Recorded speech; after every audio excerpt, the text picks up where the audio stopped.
Hello everyone, today we will start a new chapter of class 10th that is chemical reactions and equations. आज हम class 10th का new chapter start करें जिसका नाम है chemical reactions and equations. तो देखिए ये जो चैप्टर है केमिकल रिएक्शंस एंड इक्वेशंस, सबसे पहले हम इस चैप्टर के नेम से समझेंगे कि केमिकल रिएक्शंस क्या होती हैं। तो देखिए यहाँ पर ये जो केमिकल रिएक्शंस हैं, जो केमिकल रिएक्शन वर्ड है, इसको समझने के लिए आपको 3 पॉइंट समझने पड़ेंगे।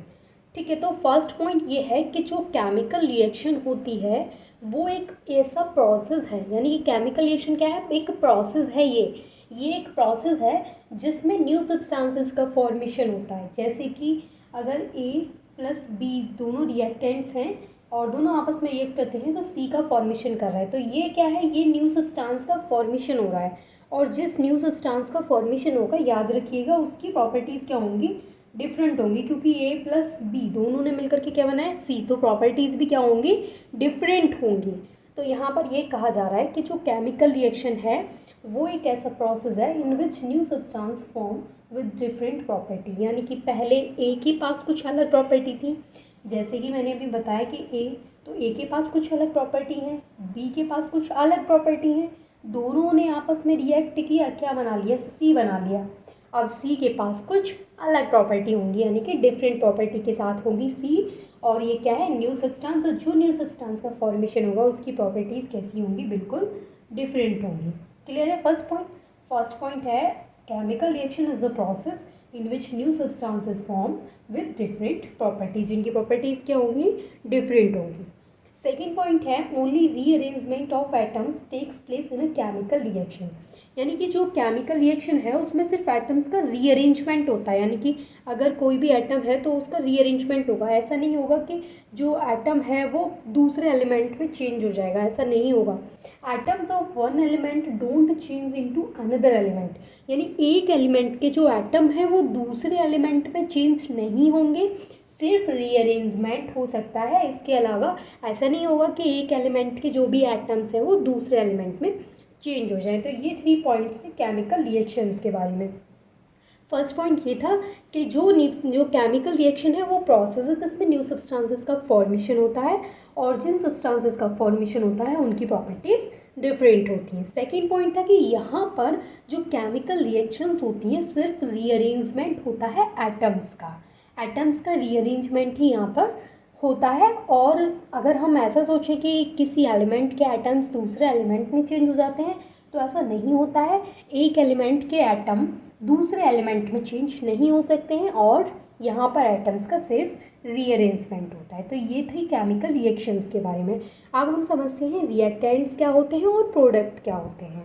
अब हम समझते हैं कि रिएक्टेंट्स क्या होते हैं। तो देखिए रिएक्टेंट्स क्या होते हैं, तो जैसे हम एग्जाम्पल में देखें कि हमारे पास ए है और बी है, एक सब्सटेंस एक ए है और एक सब्सटेंस हमारे पास बी है। तो ये दोनों जब आपस में रिएक्ट करते हैं तो हमारे पास क्या बन रहा है, सी बन रहा है। तो जो रिएक्टेंट्स होते हैं वो क्या होते हैं कि जैसे ए और बी आपस में रिएक्ट कर रहे हैं और किसका फॉर्मेशन कर रहे हैं, सी का फॉर्मेशन कर रहे हैं, तो यहाँ पर ये जो है इनको क्या बोला जाएगा, इनको बोला जाएगा रिएक्टेंट्स। यानी कि रिएक्टेंट्स क्या होते हैं, तो वो सब्सटेंस जो किसी भी केमिकल रिएक्शन में क्या करते हैं, टेक पार्ट करते हैं, यानी उस केमिकल रिएक्शन में पार्टिसिपेट करते हैं, तो उनको बोला जाता है रिएक्टेंट्स। तो रिएक्टेंट्स क्या होते हैं, जैसे ए प्लस बी आपस में रिएक्ट किए और क्या बना लिया, सी बना लिया। तो ए प्लस बी क्या हुए, क्योंकि रिएक्शन में इन्होंने क्या किया, टेक पार्ट किया, इन्होंने पार्टिसिपेट किया, तो ये क्या हुए यहाँ पर रिएक्टेंट्स। अगर मैं बात करूँ जो फाइनली एज अ रिजल्ट, यानी इन दोनों ने आपस में रिएक्ट किया तो कुछ ना कुछ रिजल्ट तो हमें मिलेगा। जब ये दोनों आपस में रिएक्ट करेंगे तो जाहिर सी बात है रिजल्ट हमें कुछ ना कुछ मिलेगा। तो जो हमें एज अ रिजल्ट मिलता है उसको बोलते हैं प्रोडक्ट। प्रोडक्ट क्या होता है, जो एज अ रिजल्ट मिल रहा है, यानी दो चीज़ जैसे कि ए प्लस बी आपस में रिएक्ट करेंगी तो इनको रिएक्ट करने के बाद कुछ रिजल्ट में कुछ तो आएगा, तो वो क्या आया, सी आया। तो सी क्या है, वो प्रोडक्ट है, यानी वो चीज़ जो एज अ रिजल्ट हमें मिलती है उसको बोलते हैं प्रोडक्ट। और वो सब्सटेंस जो कि आपस में रिएक्ट करते हैं, यानी कि जो कि किसी भी केमिकल रिएक्शन में टेक पार्ट करते हैं, उनको रिएक्टेंट्स बोलते हैं। तो रिएक्टेंट्स की डेफिनेशन क्या होगी, the substance which take part in a chemical reaction are called reactants, यानी कि वो सब्सटेंसेस जो कि किसी केमिकल रिएक्शन में टेक पार्ट कर रहे हैं, पार्टिसिपेट कर रहे हैं, तो उनको बोलेंगे रिएक्टेंट्स। जैसे कि A प्लस बी आपस में रिएक्ट करेंगे तो किसका फॉर्मेशन हुआ, C का फॉर्मेशन हुआ। तो यहाँ पर A प्लस बी क्या है, रिएक्टेंट्स हैं, और जो एज अ रिजल्ट हमें मिला है वो प्रोडक्ट होगा। तो अब डेफिनेशन देख लेते हैं हम प्रोडक्ट की। देखिए प्रोडक्ट क्या होता है, तो the new substances produced as a result of chemical reaction are called as product. यानी कि किसी भी केमिकल रिएक्शन में जो as a result new substance का फॉर्मेशन होता है वो क्या बोला जाता है, प्रोडक्ट बोला जाता है। जैसे कि अगर हम एग्जांपल में लें तो हम यहाँ पे लेते हैं एक्वस अमोनिया। एक्वस अमोनिया ये क्या है, अमोनिया, जो कि हमने एक्वस अमोनिया ले रखा है यहाँ पर। Aqueous ammonia reacts with aqueous HCl to form aqueous ammonium chloride, that is ammonium chloride। तो यहाँ पर जैसे कि आप बता सकते हैं यहाँ पर कि हमें प्रोडक्ट साइड क्या मिला है और रिएक्टेंट साइड हमने क्या क्या यूज़ किया है। तो प्रोडक्ट क्या होता है, जो न्यू सब्सटेंस का फॉर्मेशन हुआ है। तो जैसे कि हमने यहाँ पर दो चीज़ों को आपस में रिएक्ट करवाया तो इन दोनों से मिलकर के एक न्यू सब्सटेंस का फॉर्मेशन हो गया। तो ये जो न्यू सब्सटेंस का फॉर्मेशन हुआ वो क्या होगा, प्रोडक्ट होगा। तो ये क्या है, दैट इज प्रोडक्ट।